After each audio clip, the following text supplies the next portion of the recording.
What's up, everybody? Welcome to the Ask Our Vet series, live from the Earth Animal Studios, week 28, if you can believe it. I can't. Hope everyone's having a good week, right? Today's topic is going to be just, hey, Marianne, how are you? Today's topic is Ask Me Anything, right? So we'll just talk about any questions that you might have. These are usually one of my favorite weeks when we do this because we usually get into some pretty good topics and discussions, and I welcome your feedback, and I really enjoy these weeks. I don't know if anybody saw the teaser earlier today, but I guess we're getting some remnants of the hurricane up in the East Coast here. So the veterinarians that are doing curbside up here, we were all out in pretty driving rain all morning, so it's good to be sitting in this warm studio and talking to you guys. Believe me, today was tough. Hi, Eve. Eve, I will keep my eyes and ears open for sure. Tucker was a wonderful dog, so but I'm sure that we can. I will absolutely help if I can. Hi, Gretchen. Thanks for watching. Hey, Mary. Yeah, well. I thought with Halloween coming up, that might be a good choice, right? Anyway, so thank you for tuning in, everybody. As we do every week, I thought we'd start with a COVID update. I think it's important. For a while, in our middle shows, after we came through the first phase of this, and we have the first wave, if you will, of this. Once we kind of got through that and the numbers, and we lowered the curves in many places in the United States, and we didn't have a lot of news from week to week. But obviously, over the last several weeks, as I do these weekly updates, it's again, our numbers we're in this what looks like our second wave, right, nationally. I don't know if you remember, when we started to see the numbers climbing.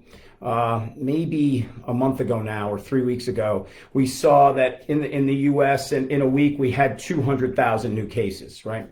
And then the following week it went to 300,000 new cases. Well, we're now up to, we had 500,000 new cases in the United States in the last 7 days. So that's real numbers, right? These are real numbers. And I think now more than ever, again, I know I harp on this all the time, but it is important that we continue, everyone works together on wearing masks, social distancing, washing hands, and just, looking out for yourself, your family, and your neighbors, right? We have to continue to do that. And hopefully this doesn't continue to climb at the rate that it is. I think that, it's just incredibly important that we all work together here, all right? Hey, Stephanie, let's see who's checking in. Stephanie has a question already, so we'll get to that in 2 seconds. Hi, Karen. Thanks for tuning in. Hi, Candace. Stephanie's asking, how long are we planning to do curbside with the season changing now? Well, I will tell you, if the fact that I just got my entire staff that's going to be going outside winter puff coats probably tells you how long I plan on doing curbside and how long I think we're going to be doing curbside, right? Especially now, because especially we are getting, even in Connecticut, we have been talking about in Connecticut with the COVID numbers, we were talking about 1%, 1.4%, 2%. I saw a number the other day that was as high as 4%. So these things are the cases have been kind of exponentially doubling. So we have to, I think for me, the most important thing is the health of my clients, the health of my staff, the health of my family. And the best way that we can do that is continue to do curbside where we're not having more people in the building. It is something that all the local hospitals here are doing just because of population and how the cases are rising. And I think, obviously these things are going to rise before they start to fall again. So good question, Stephanie. But I think, and believe me, again, and myself, and I can guarantee you anybody else is veterinarian, we would want to return to normal tomorrow if we could. I miss the days of having people come in, we're in the exam room, we're having conversations, it's going outside and especially on a day like today, right? A day like today where we were just standing in driving rain is no fun for anybody. But you have to do it. And I think it's the best way to keep people safe. And knock on wood, so far, we have not had, in my clinic, I have not had anybody that has gotten COVID. So we're just going to continue to do it, because by taking precautions, that means that not only can we stay safe and stay healthy, but we can continue to, serve our clients and our patients. And that really ultimately is very important. Hi, Abby. Thanks for tuning in. Hey, Mel. Hi, Sue. Yeah, Mel, I think you're right. I mean, we got to dress for the weather, I mean, again, I think part of us all doing our part in a pandemic like this is realizing that, being out of our norm, it is the norm right now. We're going to have to do things that, like today, we're all going to have to, my staff knows we're going to be out there in the rain, and it's not that comfortable, but the fact is it's the right thing to do. So that's what we're going to continue to do. All right. As everybody knows, I always do an Earth Animal of the Week. It could be a person or any animal, because we are all Earth animals, right? As we talk about. So my Earth Animal of the Week is Bronson. Okay. So Bronson's mom, Candace, sent me some great pictures, so I want to show you. So Bronson's birthday is March of 2004. So Bronson is a 15-and-a-half-year-old puggle. Look how handsome. And Candace has had Bronson since he was 10 weeks old. And it's when Candace sent me his bio, right? And he has a very extensive bio. He's a very special dog, but she sent me his bio, and she said he was named after here he is, look at that face, please. She said that he was named after Boston Red Sox pitcher Bronson Arroyo, which I have to tell you, Candace, hurt my heart a little because I am a Yankee fan. However, I like Bronson the dog more than Bronson Arroyo the pitcher, I could tell you that. Anyway, so just a couple things about him, right? Bronson is with his mom all the time, whether it's walking, hiking. I know, I get the honor of taking care of him and doing his medicine, so I know him. I've gotten to know him over the last couple of years really well. Really, really cool little guy. Loves to walk, loves to hike, right? And a big fan of different types of food. I thought it was funny. He is actually, so he loves bananas, right? But he will not eat them if they even start to like over ripen. So I think that's really funny. He loves bananas, but he's picky about how he eats them. Anyway, here's one more picture I think we should show. Look at that. So really, really cool guy, loves his mom, very well loved, and Bronson is my Earth Animal of the Week. All right.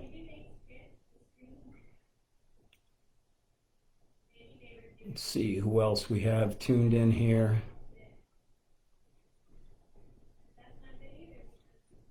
All right, we have a question. I'll take this question. Okay, do you think food allergy testing is reliable? What do you suggest if you suspect your dog may have food allergies? This is from Lori. Lori, that's a great question. And I actually talk about this with people all the time, all right? When you talk to endocrinologists and you talk to dermatologists, oftentimes what you'll hear back is that the best way to rule out food allergies is by doing food trials, okay? And by food trial, what we mean is you would put your dog or your cat on a diet, and you would leave them on that diet for a full 8 to 12 weeks.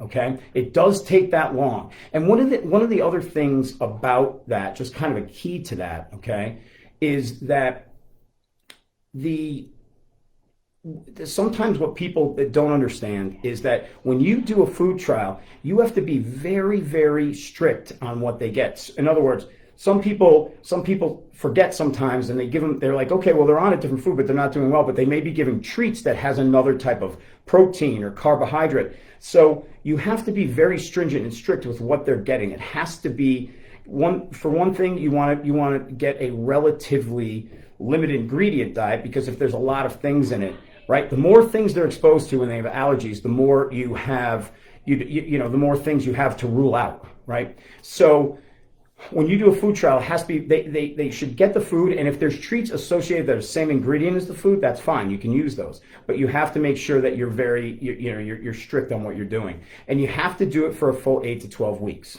okay? And then if they are not improved, all right, then Right, Stephanie. It's called an elimination diet, right? And what happens, and if they're not improved, then you switch it to something else. Now, obviously, that's labor intensive, right? It takes a long time. Sometimes it could take the better part of a year longer to figure out what food they do better on, right? Because if you're going 2 or 3 months with each food, it takes a long time. Now, getting to the allergy tests. They do have serum allergy tests, and they do skin testing, all right? The dermatologist will tell you that the skin testing allergy is more accurate, okay? But it's it's a bit more intense. It's more invasive, obviously, than a blood serum test, okay? The serum tests, I think, they're a bit pricey, but I do think that they can give you a bit of a guide, okay? A non-invasive way, pull some blood, send it out to get a little bit of a guide that may help you then get into these elimination diets, as Stephanie said, right? So it's a long-winded answer to answer the question about if they're reliable, but I do think that they can give you a guide. Are they definitive or the be-all and end-all of it? No, they're not. But they can remember a lot of the serum allergy testing also does inhalants, because a lot of these dogs not only have food allergies, but they also have coupled inhalant allergies, right? And most of those laboratories that do those also have the option of doing regional allergy testing. So they test for all the regional grasses and trees, and they test for things like mold spores. They test dust mites. They test some insects. They do a lot of regional things. You can get a decent amount of information, I think, and at least as a guide. So if the money is okay to do, and typically these things run $400 or $500 in that range, I do think it's worth it. It's something that can at least guide you into which way you want to go, because if you're also looking at a food allergy, but then you realize that they may have a lot of inhalant allergies, they may also have year-round issues just from those, right? So I hope that answers your question. All right, let's see. Fred. Dachshund House Rescue in Michigan could really use and certainly appreciate any earth animal products you may wish to donate. Not a spam or anything else, but a plea to help us with anything, as I'm not ashamed to ask. Should never be ashamed to ask for rescue, ever, Fred. So, Fred, you know what I'll do is I will pass this along to the right person at Earth, and we can someone will reach out. Okay. All right.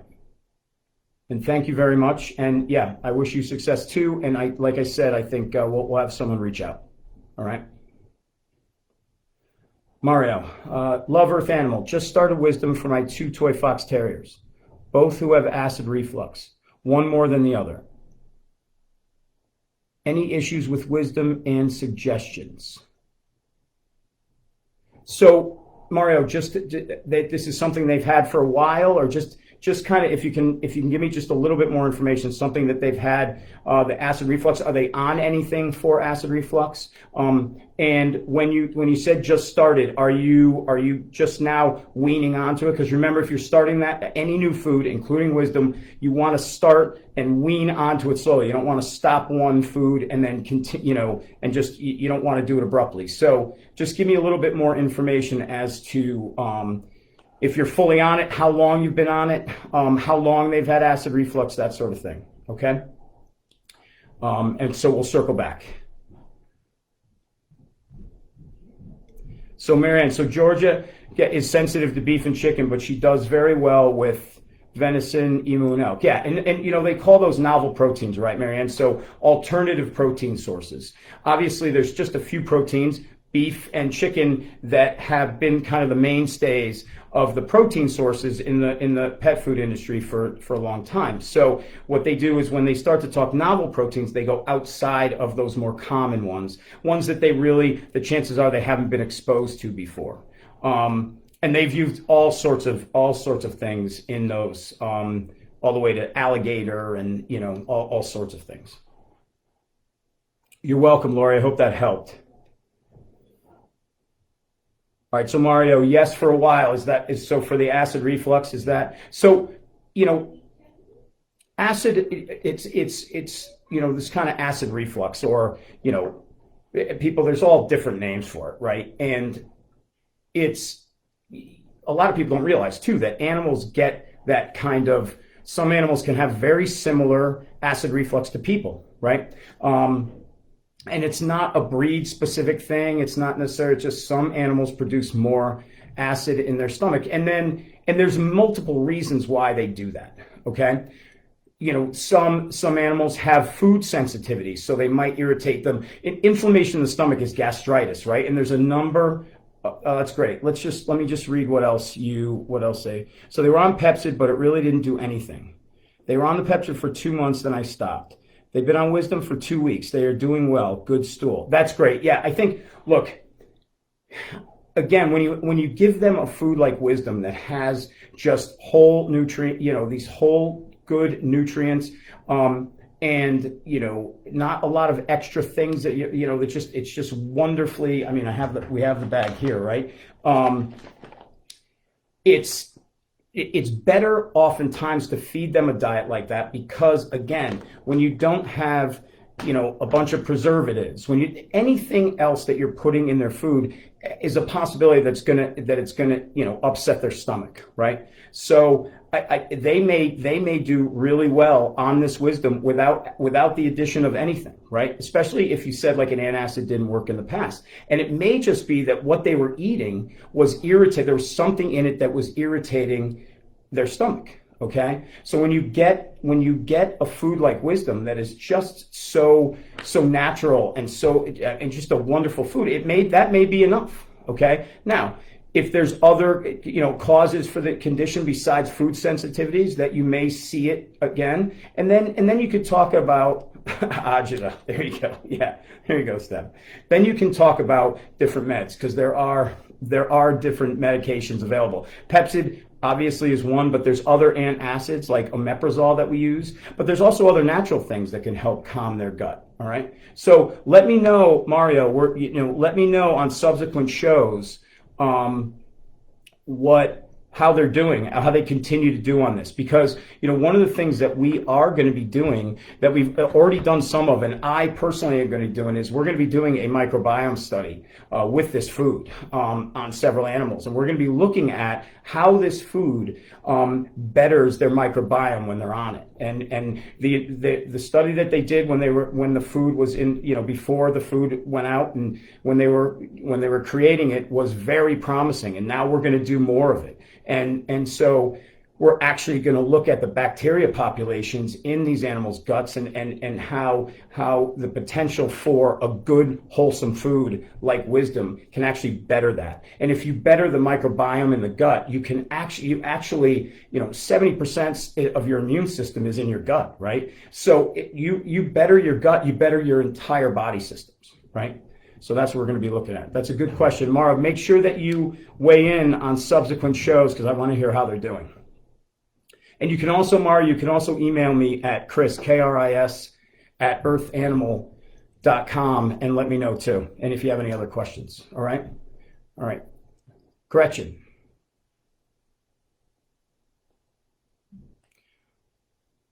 Okay, Gretchen, I'll give you a call. All right. Okay, let's see. Sarah, I have a 6-month-old puppy who weighs about 40 pounds.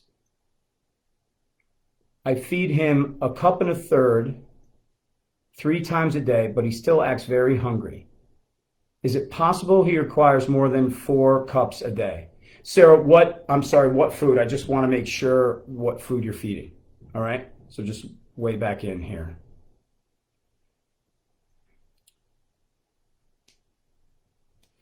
Yeah, Mario, I mean, look, the texture of this food and everything about this food is like, again, I'm giving this food to my dog. I really strongly believe in it. I think whether you're using it as their primary diet or you're using it as a snack or trail mix, you have it, as treat, it's truly a great food. And Dr. Bob, I think, is just the fact that he spent his time developing that food and taking that 5-6 years really shows in this diet. All right, thanks, Mario. So reach out to me at that email, Mario, Chris, Kris, at earthanimal.com.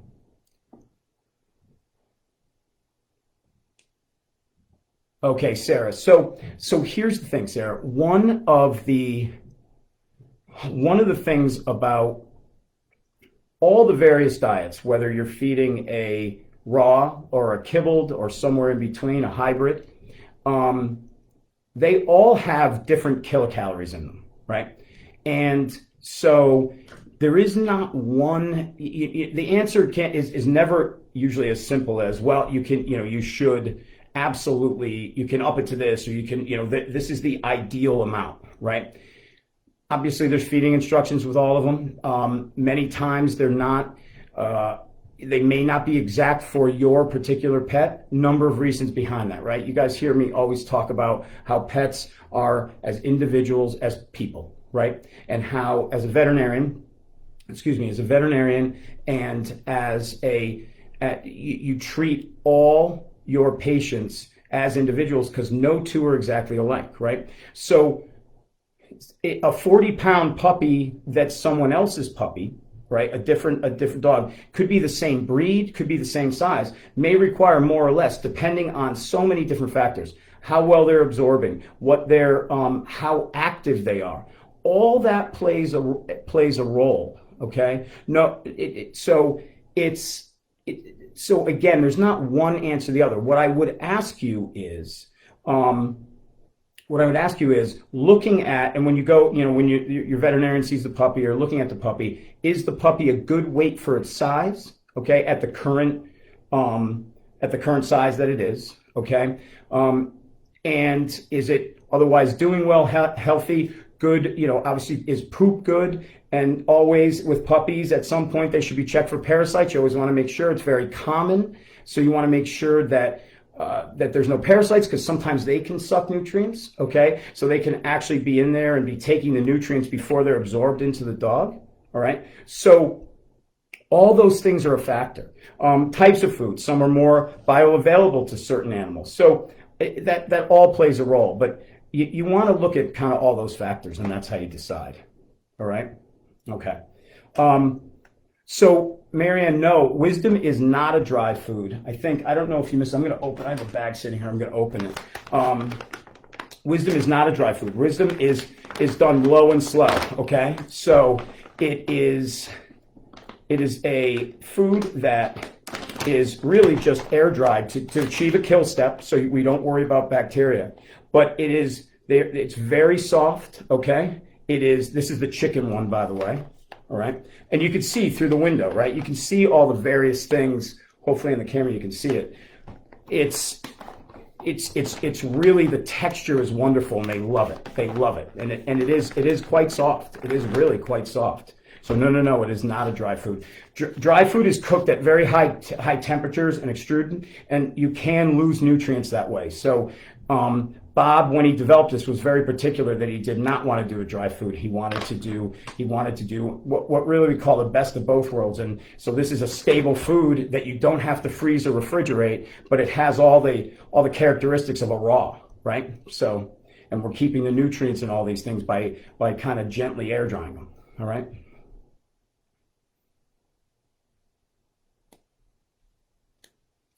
Hey, Angel, thanks for tuning in. I appreciate it. You're welcome, Sarah. Thanks, absolutely. Thanks for tuning in, Angel. And yeah, it's a little bit, these couple days have been kind of, there's a little chill in the air, right? With wet and chill. These are good days to be inside for sure. And Angel, how's Hendrix doing? I know that, I know that you called into the office the other day. I'd love to know how we're doing as the season goes on here. All right. Yeah, Marianne, and I sent you that email about your Marianne won the quiz contest last week. So I sent you that email. Someone will be reaching out to you, Marianne, but you'll have a gift certificate, so you should be able if you wanted to. And like I said, you can get a smaller bag, Marianne, and just try it and see how the palatability is, besides the health benefits to this food, the palatability is off the charts. I mean, they love it. All right. So take a look at that. Might be something for you to try. Marcus, Dr. Sminky, thank you for weighing in a couple times there. There is wisdom in wisdom. Yes, you are right. You are right.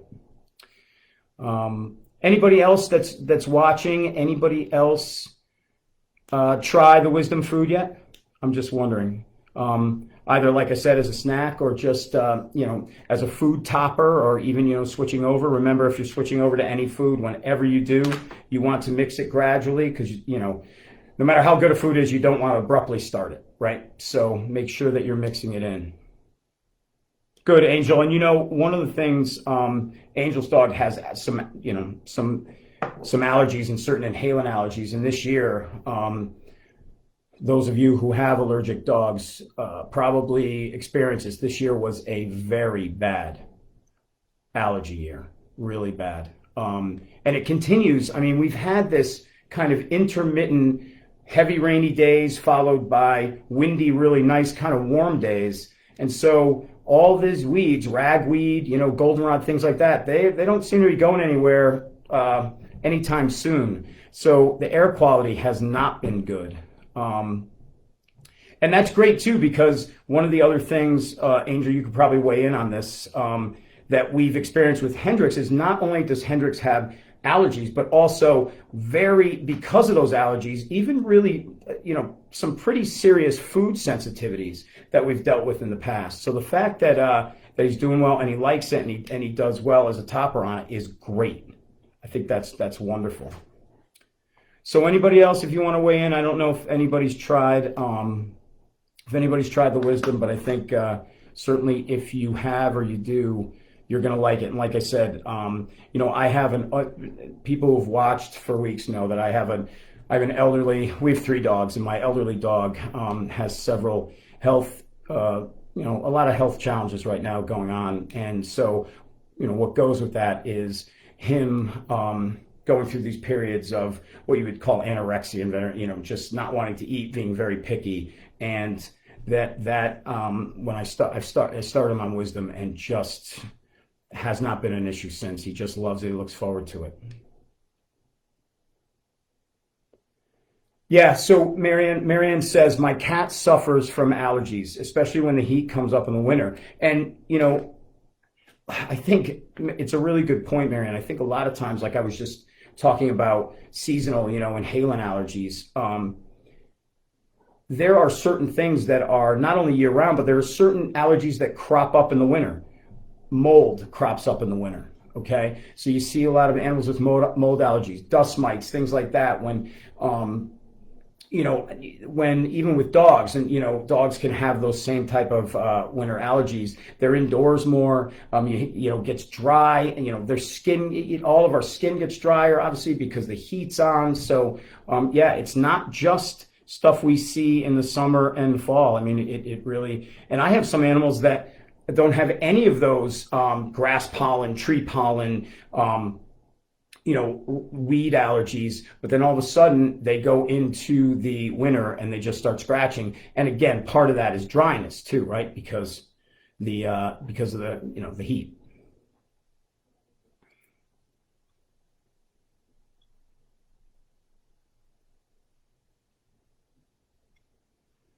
Yeah, Lori, I don't know where you live, and thanks for ordering it, and thanks for trying it. And they do. I haven't I don't think I've met anybody whose pet hasn't loved it yet. But again, I don't know where you live, but at some point it will be available locally. All right. Okay, Sue. So pet insurance, right? I think we talked about. Someone had a question about this last time, and we talked about it. Um, so my advice with pet insurance is this: you have to look at your pet and their individual needs, what you think, the age that you're getting it at, if they've had any pre-existing conditions, because remember, the one thing that's across the board with pet insurance is they will not cover pre-existing, conditions, right? So you have to look at that, and you have to look at what the goal is with it. Some insurances are, will cover some of the health maintenance thing. Some are more, for catastrophic, God forbid, that, something, they break a bone or something like that. So you really have to do your homework on that and go through the different ones. And so kind of set your goal for what what the objective is for it, and then look at kind of the pricing on it, and what their policies are. Okay. Yeah, Sue, it'll be there. It'll get there. It'll get to the West Coast. One of the reasons why they obviously, when we first started, they did a regional rollout, because they did not want to dilute it out over the country and then not be able to refill orders as they ramp up. So, and I think that was a good idea, and it's something, obviously it's going to continue to move and go into different markets. So it will be there. It'll make it to you.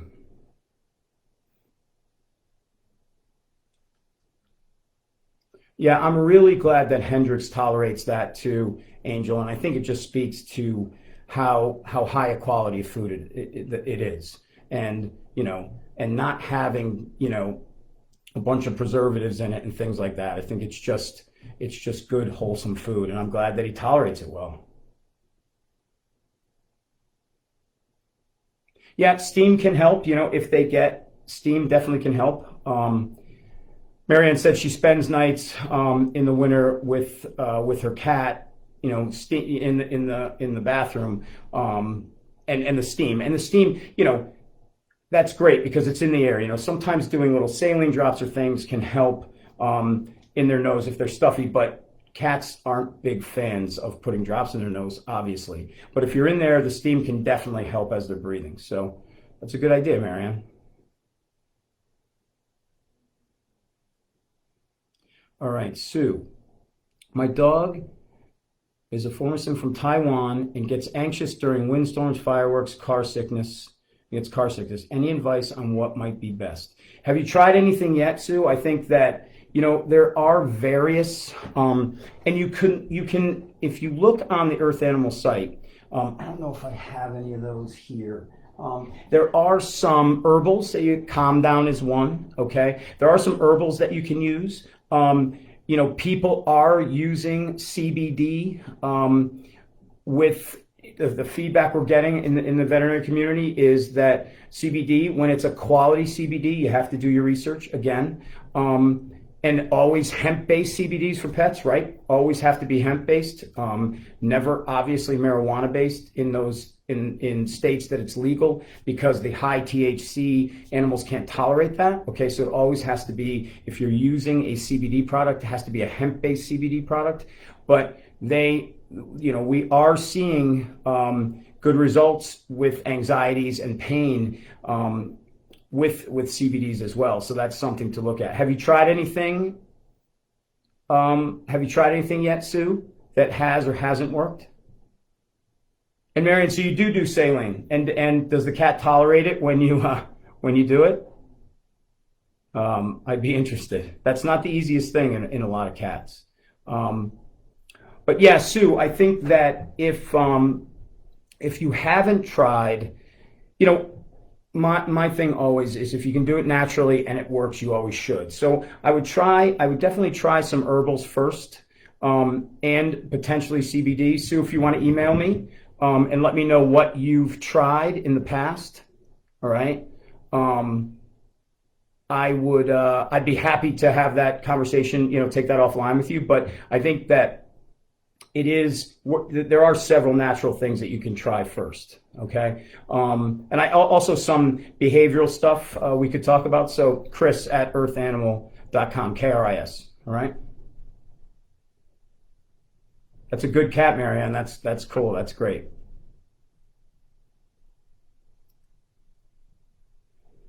Yeah, Gretchen, the CBD pen, again, just that, it's a good quality CBD product, full spectrum, whole plant hemp extract. Those are the things you want to watch for. Again, Sue, just one more time, it's KRIS Chris at earthanimal.com. All right. So email me offline and we'll talk about it. Yeah, that's really cool. That's great, Marianne. So anyway, anybody else have any other questions they've been thinking about? Comments, questions, anything? What we'll do is we'll do the quiz. Okay, so each week we do a quiz, right? For a prize, a $100 gift certificate to your favorite independent retailer in your area, right? And so the first person that weighs in with the correct answer for today is going to win the $100 gift certificate, okay? So before, my earth animal of the day, Bronson, right? We were talking about Bronson's love of food. And we mentioned something that he does eat but dislikes at some point. What were we talking about? Might be a tough one. We can give a hint at some point, see who was listening. I know some people tuned in after it, but we'll see. I'll see. There's always a little delay. While we're waiting for that too, just a couple of housekeeping things. My hope is that next week we're trying to get our platform together here, but my hope is next week we're going to do a forum on pets with disabilities, okay? And we want we're going to talk about caring for them, and we're going to have a couple people who adopted pets with disabilities talk about their day-to-day lives and, talk about these really remarkable and unique animals.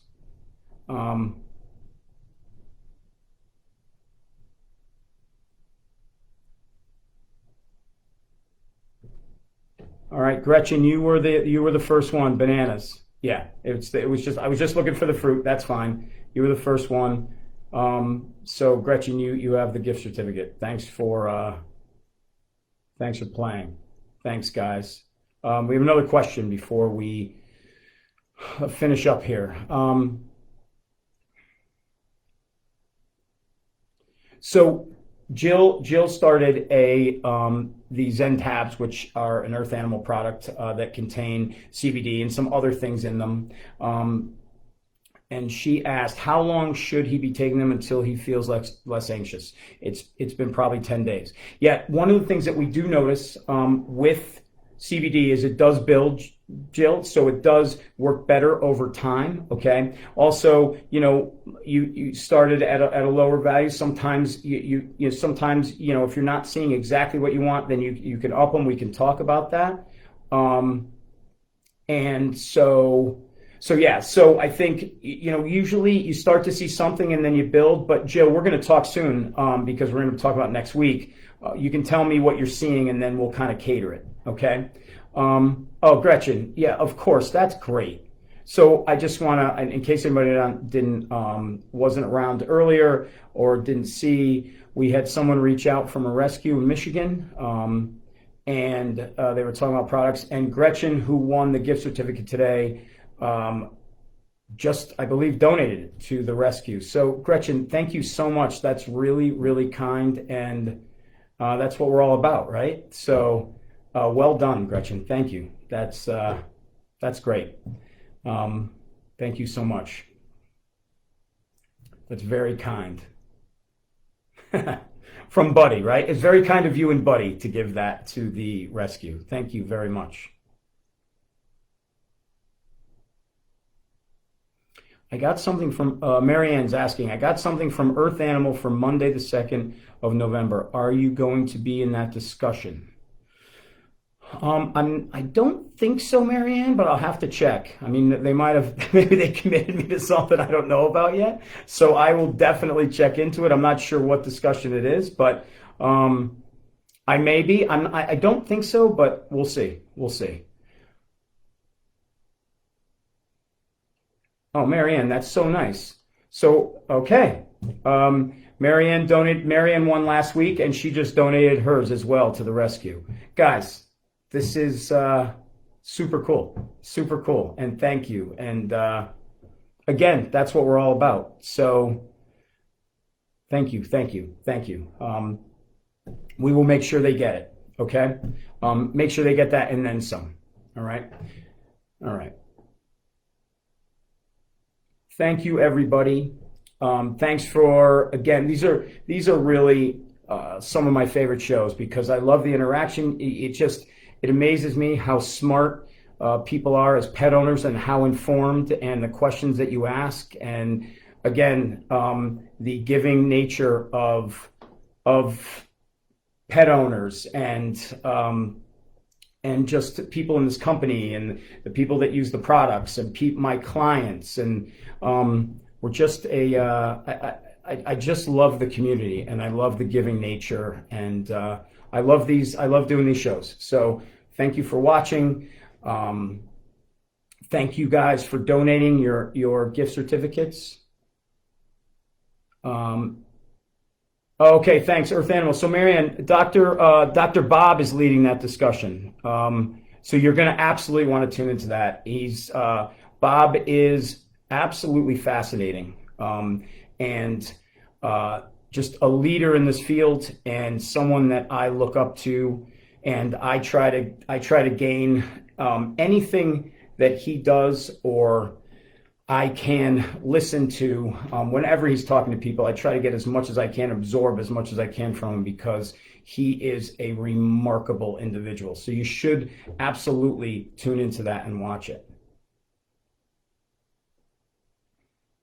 Yeah, Marianne, you know what I'll do is I'll get the information. Marianne wants to know about address to send donations. What I'll do, Marianne, is we'll reach out to them. I'll get the information and then I'll share it on next week's show. Okay?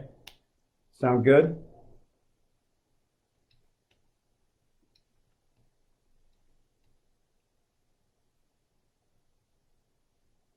Yeah, Angel, absolutely. We can talk about it. Absolutely. So just let me know. Reach out. All right? All right, Marianne, watch that. You're going to find anything Bob does is must see. I can tell you that. So, all right, everybody. Listen, social distance, wear your masks, right? Let's try to lower the second wave so we can get through this as fast as possible and as healthy as possible. I hope everyone has a wonderful, wonderful weekend. All right. And we will see you next week. All right? All right.